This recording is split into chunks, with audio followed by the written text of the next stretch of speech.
చెరువులు ఓన్లీ కాదు, government lands కూడా మేము కబ్జా చేసి తీసుకుంటామన్నారు. TSISC land, western constructions, Ranjith Reddy, Chevella మాజీ ఎంపీ 27 ఎకరాల భూమి అప్పనంగా కట్టబెట్టిరు కదా పోయిన గవర్నమెంట్లో కేటీఆర్. మరి మీరేం చేస్తున్నారు మీరు వచ్చిన తర్వాత? ఒక్కడు మాట్లాడే ఇట్లా ఎన్ని ఎన్ని ఎన్ని ఎన్ని ఎన్ని బయట పెట్టినాం. వర్టెక్స్ 340 ఎకరాలు. ఇలా నీ పక్కన నిలబడ్డ ఈ కిచ్చన్న గారి లక్ష్మారెడ్డి, ఆ వర్టెక్స్ వర్మ అనేటోడు ఇద్దరు కలిసే కదా వెంచర్ని స్టార్ట్ చేసింది. పక్కనే ఉన్న సూరన్ చెరువు కనబడేదే చెరువు కాదు, దాని యువతల భాగం అంతా కూడా చెరువే. మొత్తం మట్టి టిప్పర్లతోని, వేల టిప్పర్లతోని మట్టి పోసి చెరువును పూర్తి చేసిరు కదా, కల్వర్టు డైవర్ట్ చేసిరు కదా, నీళ్ళని డైవర్ట్ చేసిరు కదా, కళ్ళ ముందు చూపించినాం కదా.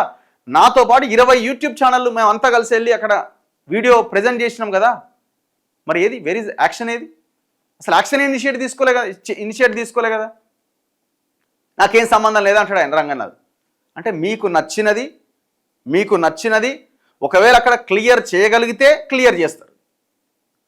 ఎవరైనా పెద్దోడు బడా రియల్ ఎస్టేట్ వ్యాపారో, పొలిటికల్ లీడరో, పైసలు వచ్చే వ్యవహారమో ఉంటే దాని జోలికి కూడా పోరు. ఇప్పుడు నేను చెప్పిన 1 2 3 4 ఇవన్నీ కావా?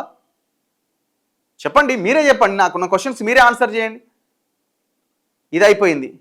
మేము అమీన్పూర్, పటాన్చేరు ఏరియాలో ఫస్ట్ హైడ్రా వచ్చిన తర్వాత మేము ఫోకస్ చేసింది అదే ప్రాంతం మీద. ఎందుకంటే ఈ తెలంగాణలో అత్యంత వెట్ ల్యాండ్ ఉన్న ఏరియా ఏదంటే చరిత్ర చూస్తే అమీన్పూర్.